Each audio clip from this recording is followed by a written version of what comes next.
Hello friends, இன்றைக்கி இந்த வீடியோவில் ஒரு முக்கியமான ஜோதிட தாள்களை தான் இப்போ இந்த வீடியோவில் அதிரடியாக பார்க்க போகிறோம். அதிரடியாக பார்க்குறதுக்கு முன்னாடி என்ன தாள்கள் அப்படிங்கிறத வாங்க இன்ட்ரோவில் சொல்லிடுறேன். 2026 மே மாதமானது நடந்துட்டுருக்கு. இந்த மே மாதத்தில் 22ஆம் தேதிக்கு பிறகு நிறைய கிரக மாற்றங்கள் இருக்குது. அதனால் ஒவ்வொருவருக்கும் மே 22க்குள்ளே நிறைய விஷயங்கள் நடக்க போகுது. அதில் பார்த்தீங்கன்னு வச்சுக்கோங்களேன், இந்த வீடியோவில் கும்ப ராசிக்காரங்களுக்கு என்ன நடக்கும் அப்படிங்கிற தாள்களை ஷேர் பண்ண போகிறேன். ஸோ கும்பம் ராசியில் பிறந்த நேயர்கள் யாராக இருந்தாலும் இந்த ஒரு வீடியோவை ஸ்கிப் பண்ணாமல் பாருங்கள். அப்போ தான் உங்களோட ராசிக்கு நான் என்ன சொல்கிறேன் அப்படிங்கிற விஷயங்களை தெரிஞ்சுக்க முடியும். ஆக்சுவலி கும்ப ராசிக்காரங்களுக்கு கிரகநிலைகளால் இந்த டைம் முழுசாக பார்த்தீங்கன்னு வச்சுக்கோங்களேன், இதுதான் இனி ஆட்டமாக இருக்க போகுது என்பது குறிப்பிடப்படுது. அப்படி குறிப்பிடப்படக்கூடிய அந்த முக்கியமான தாள்களை தான் இந்த வீடியோவில் பார்க்க போகிறோம். ஸோ வீடியோவை ஃபுல்லாக பார்த்தீங்கன்னா உங்களுக்கான பலனை தெரிஞ்சு பலன் பெறலாம். ஃபர்ஸ்ட் ஆஃப் ஆல், நம்ம லைஃப்பில் பார்த்தீங்கன்னு வச்சுக்கோங்களேன், நமக்கு நடக்கக்கூடிய எல்லாத்துக்குமே காரணம் கிரகங்கள் தான். கிரகங்கள் நமக்கு சாதகமாக இருந்தால் சாதகமான பலனும், அதே கிரகங்கள் நமக்கு பாதகமாக இருந்தால் பாதகமான பலனும் கிடைக்கும். ஸோ கிரகங்கள் எப்படி இருக்கோ அதை பொறுத்து நமக்கு பலன்கள் கிடைக்கும் அப்படிங்கிறத புரிஞ்சு தெரிஞ்சு நடந்துக்கிட்டாவே பல ஆபத்துக்கள் ஏற்படாமல் தப்பித்து கொள்ளலாம். அதுவும் சில நேரம் வாழ்க்கையில் பார்த்தீங்கன்னு வச்சுக்கோங்களேன், நிறைய பயங்கள்லாம் இருக்கும். அப்படி வரக்கூடிய பயத்தை போக்குறதுக்கு வாழ்க்கையில் சில முக்கியமான விஷயங்களை தவறாமல் கடைபிடிக்கணும். அந்த வாழ்க்கை பயம் நீங்கள். ஸோ அதுக்காக உங்கள் ராசிக்காரங்க பண்ண வேண்டிய பரிகாரத்தையும் இந்த வீடியோவில் சொல்ல போகிறேன். அதனால் இந்த ஒரு வீடியோ ரொம்பவே யூஸ்ஃபுல்லாக ரொம்பவே இன்ட்ரெஸ்டாக இருக்கும். ஸோ கும்ப ராசிக்காரங்க வீடியோவை ஃபுல்லாக பாருங்கள். அப்போ தான் உங்களுக்கான பலன்கள் அந்த பரிகாரங்கள்லாம் தெரிஞ்சு பயன் பெற முடியும். சரி, ஃபஸ்ட்டு பலன்களை வாங்க உங்கள் ராசிக்கு பார்க்கலாம். கும்பம் ராசிக்காரங்களுக்கு இந்த மே 22க்கு பிறகு எப்படி இருக்கும் அப்படிங்கிற முழு பலனை இப்போ சொல்ல போகிற கும்ப ராசினருக்கு மே 22 என்ன விதமான நல்ல பலன்கள் கிடைக்கும், கவனமாக இருக்க வேண்டிய விஷயங்கள், வழிபட வேண்டிய தெய்வங்கள், பலன்கள், பரிகாரங்கள் இதெல்லாம் குறித்து முழுமையாக இந்த வீடியோவில் சொல்ல போகிற. ஆக்சுவலி மே 22 செவ்வாய், சுக்கிரன், புதன், சூரியன் ஆகிய கிரகங்கள் முக்கியமான பயிற்சிகளை சந்திக்க இருக்கு. இந்த மாதத்தில் இறுதியில் ரிஷபராசியில் செவ்வாய், புதன், சூரியன் ஆகியவை ஒன்றாக கூடக்கூடிய நிலை உருவாகுது. அதனை தொடர்ந்து ரிஷபத்தில் புதன் மற்றும் சூரியனும் இணையக்கூடிய சேர்க்கை நடைபெறுகிறது. இந்த கிரக அமைப்புகள் தான் எல்லா ராசிக்காரங்க வாழ்க்கையில் குறிப்பிடத்தக்க மாற்றங்களை ஏற்படுத்தும்.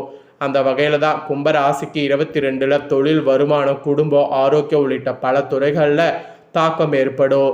இதிலெல்லாம் எவ்வாறு இருக்குங்கிறத தான் இந்த வீடியோவில் விரிவாக உங்களுக்கு சொல்ல போகிறேன். கும்ப ராசி லக்னம் சேர்ந்த நபர்களுக்கு காதல் இனிக்கக்கூடிய காலகட்டமாக இருக்கும். கணவன் மனைவிக்குள் இணக்கமானது ஏற்படும். காதலானது கைகூடும். வெளியூர் செல்வது, சுற்றுலா செல்வது போன்ற யோகங்கள் ஏற்படும். விலை உயர்ந்த பொருட்களை வாங்குவது, மொபைல் வாங்குவது, டிவி, ஃப்ரிட்ஜ் வாங்குவது போன்ற யோகமும் உண்டாகும். மொபைல்களை அப்டேட் செய்திங்கன்னா கண்டிப்பாக அதெல்லாம் இப்போ பண்ணலாம். அதே போல் தேவையில்லாத பழக்கங்களுக்கு அடிமையாகக்கூடிய காலகட்டமாக இருக்கும். அதோடு இளைய சகோதரன் சகோதரிகளுக்கு வெற்றி வாய்ப்புகள் தேடி வரும். கை சம்பந்தப்பட்ட விஷயங்களில் ரொம்ப கவனம் தேவை. நிறைய பேருக்கு காது, மூக்கு, தொண்டை, பல் மருத்துவர்கள் வகையில் கொஞ்சம் செலவுகள் வரும். அதோடு செவ்வாய் பலமாக இருப்பதால் ஆர்கிடெக்சர் படிக்கக்கூடிய வாய்ப்பு ஏற்படும்.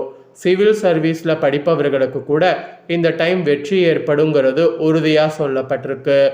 எல்லாத்துக்கும் மேலே அலுவலகத்தில் உங்கள் திறமைக்கு பாராட்டு கிடைக்கும். புதிய பொறுப்புகள் வரலாம்.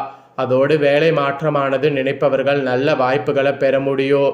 மேல் அதிகாரிகளோடு பேசும்போது அமைதியாக நடந்து கொள்வது நல்லது. அப்போ தான் உங்களுக்கு பணவரவு தாராளமாக இருக்கும். வருமானம் சீராக இருக்கும். பழைய கடன்களை குறைக்கக்கூடிய வாய்ப்பு கிடைக்கும். தேவையற்ற செலவுகளை கட்டுப்படுத்தினாலே சேமிப்புங்கிறது உயரும். குடும்பத்திற்காக சில பெரிய செலவுகள் வரலாம். குடும்பத்தில் இருந்த மனஸ்தாபங்கள் குறையும். கணவன் மனைவியிடையே புரிதல்ங்கிறது அதிகரிக்கும். நண்பர்கள் மூலம் நல்ல செய்திகள் கிடைக்கலாம். உறவினர்கள் வகையில் ஆதரவு இருக்கும். அதனால் உறவினர்கள் கிட்ட உதவிகள் வேணும்னா தாராளமாக கேட்கலாம். படிப்பில் கவனம் கண்டிப்பாக வேண்டும். போட்டித் தேர்வுகளுக்கு தயாரிப்பவர்களுக்கு சாதகமான காலமாக இருக்கும். ஆசிரியர்களுடைய உதவி கிடைக்கும். தாயாருடைய ஆரோக்கியத்தில் மிகுந்த கவனமாக இருக்க வேண்டும்.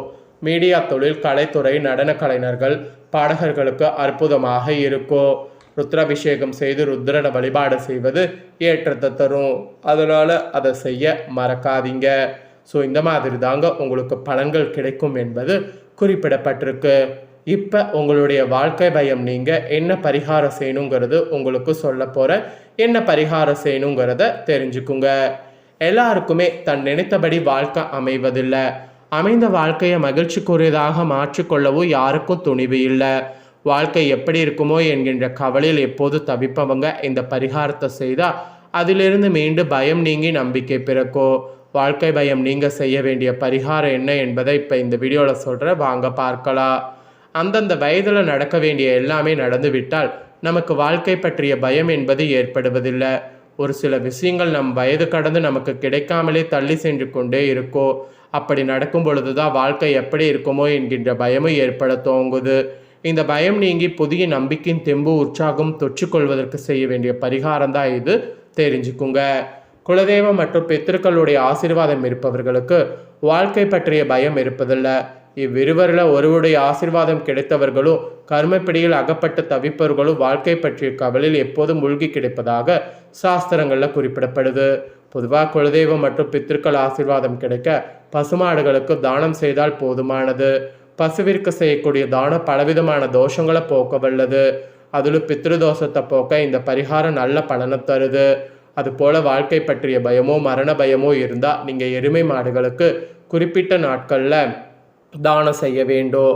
மக நட்சத்திரம் வரக்கூடிய நாளில் கோசோலைகளுக்கு சென்று அங்குள்ள எருமை மாடுகளுக்கு அகத்திக்கீரை தானமாக வழங்க வேண்டும். எருமை சனி பகவானின் வாகனமாகும். எரும மாடு சனி பகவானின் அம்சமாக இருக்குது. ஸோ மக நட்சத்திரம் வரக்கூடிய நாளில் எருமைக்கு அகத்திக்கீரையை வழங்குனீங்கன்னா சகல விதமான தோஷங்களும் நீங்கி நமக்கு வாழ்க்கையில் ஏற்படக்கூடிய பயம் நீங்கும். வாழ்க்கை பற்றிய பயமும் நீங்கும் என்பது நம்பிக்கை. ஆக்சுவலி ஒவ்வொரு மக நட்சத்திரம் அன்றும் எருமை மாடுகளுக்கு அகத்திக்கீரையோடு தீவனம் அளிக்க இனி வரக்கூடிய காலங்களில் வசந்த காலமாக எல்லாமே அமையும். உங்களுக்கு எதிர்காலம் பற்றிய பயம் நீங்கும். மனதில் ஒரு வகையான புது தெம்பு உற்சாகமும் நம்பிக்கையும் அதிகரிக்க ஆரம்பிக்கும். உங்களுக்கு எதிராக இருந்தவர்கள் அனைவரும் விலகி செல்வார்கள். விரக்தி மனப்பான்மை நீங்கி தெளிவு உண்டாகும். இன்னொன்று என்னன்னா, ஒரு சனிக்கிழமை முடிந்தால் திருநள்ளாறு சென்று வழிபட்டு வாருங்க. 9 சனிக்கிழமையில் அருகில் இருக்கக்கூடிய நவக்கிரக சன்னிதானத்துக்கு சென்று சனி பகவானுக்கு எல்தீபம் ஏற்றி வழிபாடு செய்யுங்க. இந்த மாதிரிலாம் செய்தால் கூட பயம் நீங்கி நம்பிக்கை பிறக்கும். அதனால் மறக்காமல் இதெல்லாம் ட்ரை பண்ணுங்க. ஸோ இதெல்லாம் தாங்க நீங்கள் கடைபிடிக்க வேண்டிய விஷயம் என்பது குறிப்பிடப்படுது. ஸோ எல்லாத்தையுமே உங்களுக்கு ஷேர் பண்ணிட்டேன். இதை நீங்கள் தெரிஞ்சிருப்பீங்க. தெரிஞ்சதுக்கேற்ப நடந்து பயன்பெறுங்க. இதை உங்கள் ஃப்ரெண்ட்ஸ் ஃபேமிலிக்கும் ஷேர் பண்ணுங்கள். அவங்களும் பார்த்து பயன்பெறட்டும். இதே போல் புதிய தகவல்களை தெரிந்து கொள்ள சேனலை சப்ஸ்கிரைப் பண்ணுங்கள். கூட பெல் பண்ண ப்ரெஸ் பண்ணுங்கள். நெக்ஸ்ட் இதே போல் சுவாரஸ்யமாக வேறொரு வீடியோவில் உங்களை சந்திக்கிறேன்.